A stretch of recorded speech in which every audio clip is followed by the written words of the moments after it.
a todos hoy en este sábado que comenzamos una nueva etapa en esta formación de conocer los diferentes documentos de la Iglesia.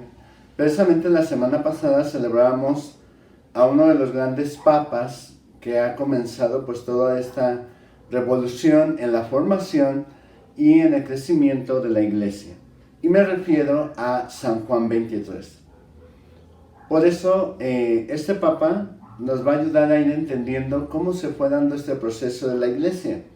Sabemos que a él le tocó iniciar el Concilio Vaticano II, donde hubo toda una renovación de la Iglesia, donde, como ya vimos todos los documentos pasados, hablaba de esa evangelización de todos los ambientes y cómo la Iglesia nos invita a poder llegar a todos los rincones del mundo. Y precisamente vamos a comenzar a ver todos estos documentos que San Juan XXIII, Papa, nos ha dejado en la Iglesia y que todavía siguen siendo punto de referencia para muchos de nosotros en cuanto a la atención social, porque recordemos que la mayor parte del impacto del Concilio Vaticano II es hacia la sociedad. Porque, como lo decíamos al inicio, el Papa Juan XXIII, uno de sus discursos iniciales del concilio fue llegar al hombre de hoy, acercar al hombre de hoy a Dios y Dios a ese hombre, ¿no? Y por eso todos sus documentos tienen esa dirección hacia la sociedad. Hoy vamos a iniciar con este primer documento llamado Mater et Magistra, que significa madre y maestra. Y este documento es una encíclica donde San Juan XXIII nos habla acerca de la cuestión social. Es decir, es una encíclica que fue promulgada el 15 de mayo de 1961, prácticamente iniciando el concilio, ¿no? Y sobre todo va a tratar diferentes elementos donde antes de comenzar esta promulgación de esta encíclica, San Juan XXIII, Papa, dio un discurso a todos los trabajadores del mundo. Acaba de pasar precisamente el 1 de mayo, donde en la mayor parte del mundo se celebra el Día del Trabajo. Y teniendo delante de él a una representación de todos estos trabajadores, habló acerca de esta encíclica que venía a hablar de cómo y cuáles son los valores que hay que vivir en los diferentes ambientes de trabajo, de la sociedad, en el mundo.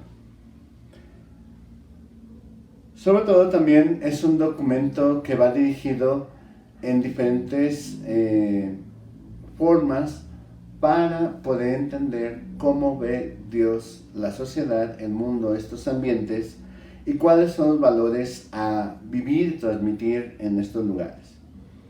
Para poder entender la intención de esta encíclica, vamos a ver cómo fue estructurada para poder ver el contenido y la intención. Primero, aparece toda una introducción donde habla acerca de este discurso que dio a los trabajadores y después poco a poco se va introduciendo ya al contenido de esta encíclica.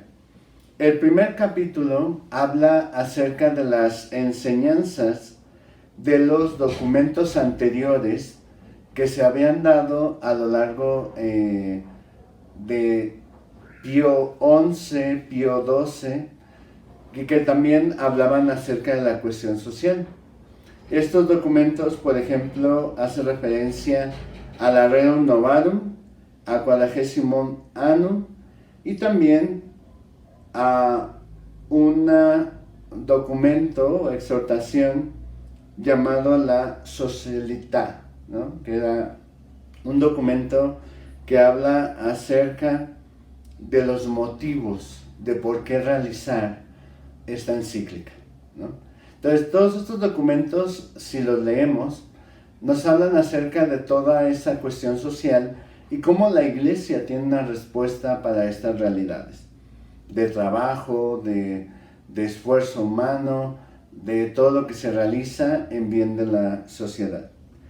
El segundo capítulo hace una puntualización y desarrollo de las enseñanzas sociales de los anteriores papas, como ya decíamos, sobre todo de Pío XII, que va hablando de toda esta renovación en donde la iglesia responde también a estas circunstancias. Porque en muchas de las ocasiones, cuando hablamos de la iglesia, normalmente en muchos lugares tiene la imagen de que la iglesia solamente son ritos, solamente son celebraciones, sacramentos, y que la iglesia solamente es como del templo hacia adentro, siendo que estos documentos nos hablan ya de que la iglesia está llamada a ir al mundo.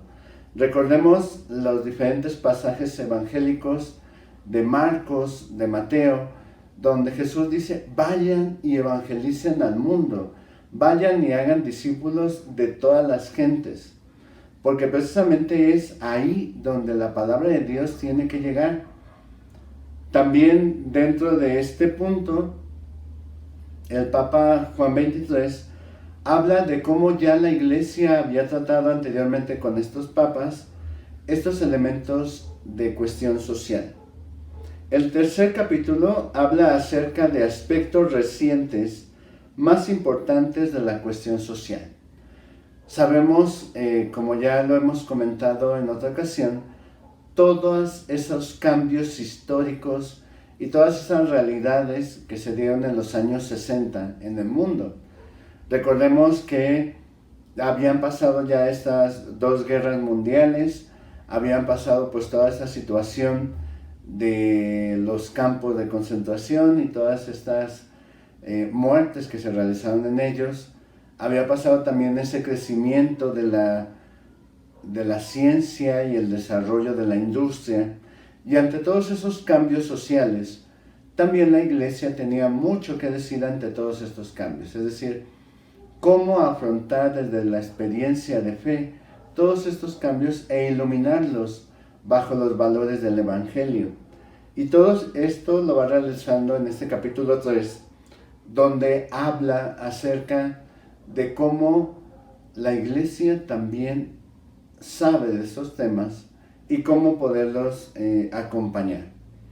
En el capítulo 4 habla de la reconstrucción de las relaciones de convivencia en la verdad, en la justicia y en el amor. Sabemos que también en muchas, sobre todo lugares de trabajo, en gran parte de la sociedad, pues a veces se viven esas situaciones de relación, porque somos personas sociales, ¿no? Por naturaleza. Pero en esa relación con el otro dentro de la sociedad, a veces los valores que se manejan son de injusticia, son de corrupción y son de falta de caridad. Y por eso toda esa situación pues lleva a una crisis, a un conflicto, y precisamente lo pone como origen de las guerras que habían pasado anteriormente y cómo llevan al hombre a destruirse a sí mismo. De ahí la importancia que este último capítulo de esta encíclica hable de cuáles son los valores que deben de marcar y dirigir la convivencia y relación entre todos.